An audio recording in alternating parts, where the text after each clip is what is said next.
Not since the very first police body camera was worn by an officer in 2012 has there been a more effective and at times controversial tool employed by law enforcement as the UAS, Unmanned Aircraft System. We know them, of course, as drones. These flying first responders have the ability to collect terabytes of data in a single flight, and their use is highly regulated.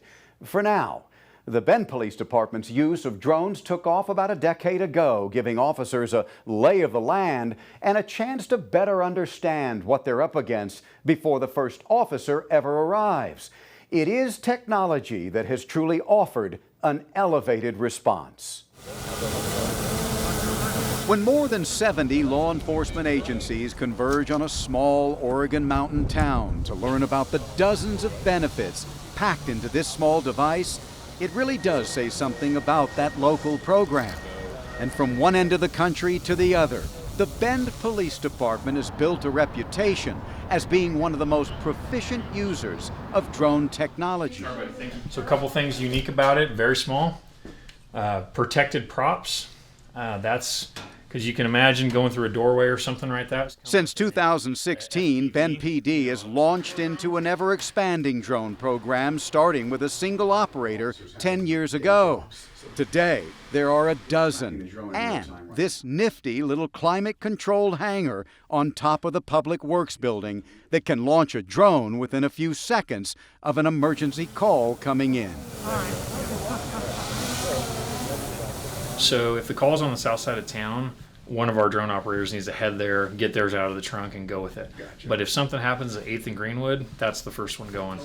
And like any tool in law enforcement, this one has its limitations, the most significant being its battery life, usually less than 30 minutes.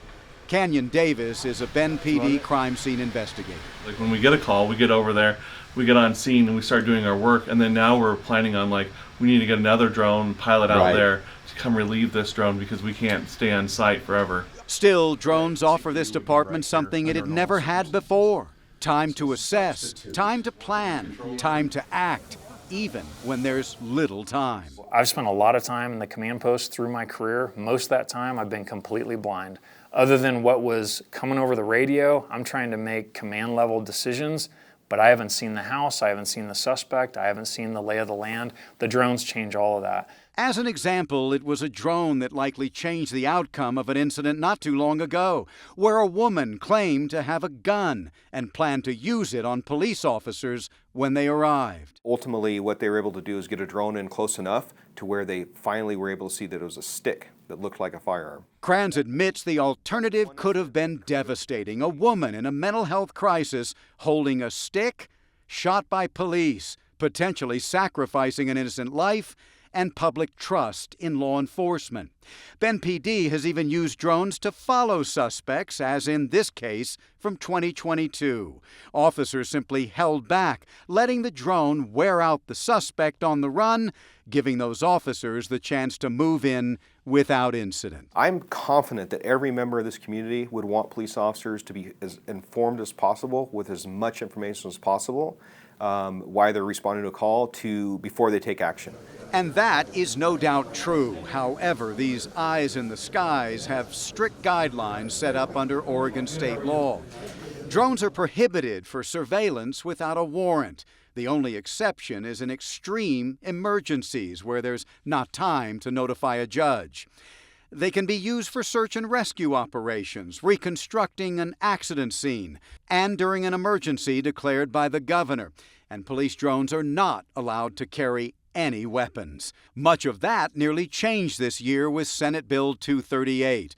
That measure would widen the guardrails on police drones considerably, decreasing judicial oversight of police drone deployments, allowing them to fly in non-emergency situations without a warrant, impacting residential areas and even public gatherings like public protests. It represents a huge shift towards generating more data and just giving law enforcement this massive view of the public without really any clear need. The legislative bill that's in process now builds additional guardrails around how we would use drones as law enforcement, but what it does do is open up the possibility of us using these for drones as first responders.